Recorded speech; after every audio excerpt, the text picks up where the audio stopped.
दोस्तों, सितंबर का महीना था। काली अंधेरी रात थी।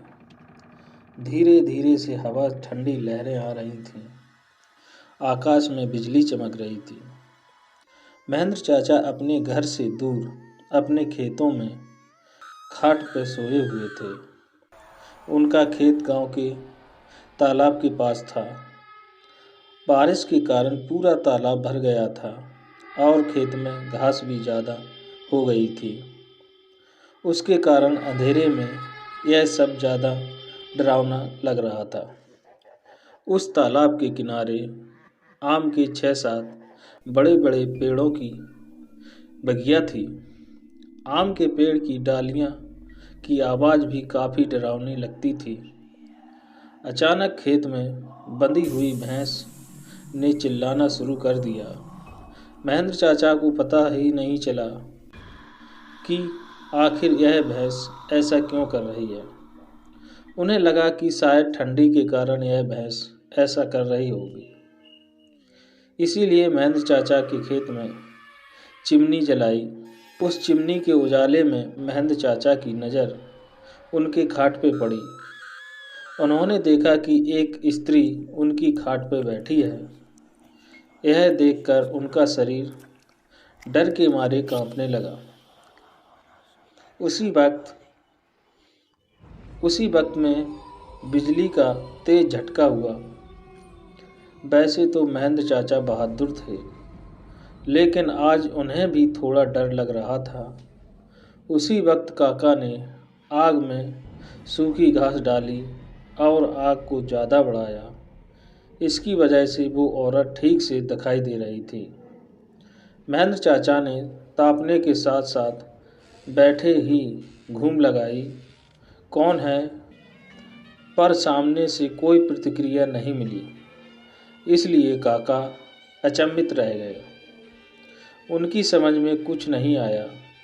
काका खड़े हो गए। इसलिए महेंद्र काका ने सोचा कि अब डरने से कोई नहीं होगा। मुझे हिम्मत से काम लेना पड़ेगा, क्योंकि जो डर गया वो समझो मर गया। चाचा ने एक बड़ी लकड़ी हाथ में ले ली और बोले, कौन हो तुम? तुम्हें क्या लगता है कि मैं तुमसे डर गया हूँ? लेकिन सच तो यही था कि चाचा अंदर से पूरी तरह से डर के मारे कांप रहे थे।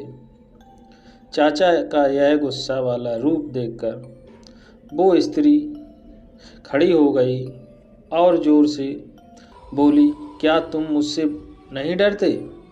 चाचा ने हिम्मत की और बोले, यहाँ से चली जाओ, वरना यहाँ लाठी से मार मार के तेरा सर फोड़ दूंगा। इतना ही बोलता महेंद्र चाचा ने लाठी उठाई और उसी वक्त उस औरत ने आवाज़ उठाई, अब तू मुझे मेरे ही घर से बाहर निकालेगा? यहाँ पर तो मेरा बचपन गुजरा है। यह मेरा ही घर है। मैं यहाँ सालों से रह रही हूँ।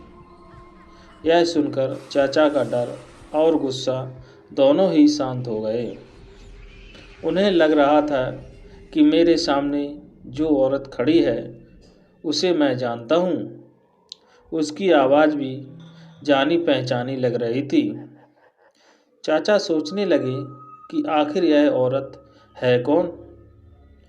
अगर मैं इस औरत को जानता हूँ तो आखिर यह इतनी भयानक और विकराल रूप में क्यों है?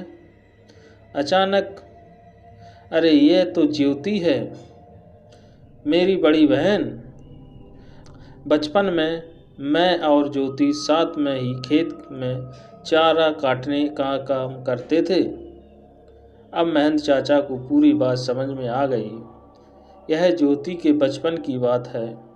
जब ज्योति 14 साल की थी, तब इसी खेत के गांव के कुछ बच्चों के साथ खेल रही थी।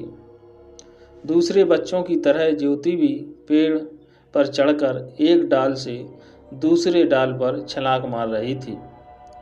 अचानक ज्योति जिस डाल पर बैठी थी वह डाल टूट गई थी और ज्योति मुँह के बल नीचे गिर गई। यह देखकर सारे बच्चे डर के मारे चिल्लाने लगे। बच्चों के चिल्लाने की आवाज़ सुनकर बड़े लोग वहां पहुंचे और ज्योति को उठा के अस्पताल ले गए।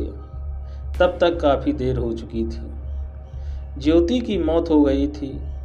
महेंद्र चाचा को ये सारी बातें याद आ गईं और वह सीधा ज्योति के पास जाके रोने लगे। जब यह बात गांव वालों को पता चली तो सारे गांव वाले चौंक उठे। वास्तव में वह ज्योति ही थी। गांव के एक बड़े बुजुर्ग ने कहा, जब ज्योति की मौत हुई थी तब वो बच्ची थी, इसलिए उसे बालक समझ के उसे दफनाया गया था, लेकिन वास्तव में उसका अंतिम संस्कार करने की ज़रूरत थी। इसीलिए ज्योति की आत्मा आज तक भटक रही है। महेंद्र चाचा ने तुरंत ही ज्योति को जहाँ दफनाया गया था वहाँ से उसे निकालना, किसी की भी हिम्मत नहीं हो रही थी कि कोई उसके पास जाके। उसी वक्त ज्योति की आत्मा ने गांव वालों के सामने आके कहा, हाँ आपकी बात सही है, मैं मर चुकी हूँ। आप लोगों को मुझसे डरने की ज़रूरत नहीं है। मैं अभी भी इसी गांव की बेटी हूँ, लेकिन मैं आज दिन तक भटक रही हूँ। मुझे मुक्ति दीजिए। बाद में महेंद्र चाचा ने ज्योति के शव का अग्नि संस्कार किया और उसकी आत्मा को शांति दिलाई। दोस्तों, आपको यह ज्योति की कहानी कैसी लगी कृपया कमेंट करके ज़रूर बताएं और आपका कीमती समय देने के लिए तहे दिल से धन्यवाद।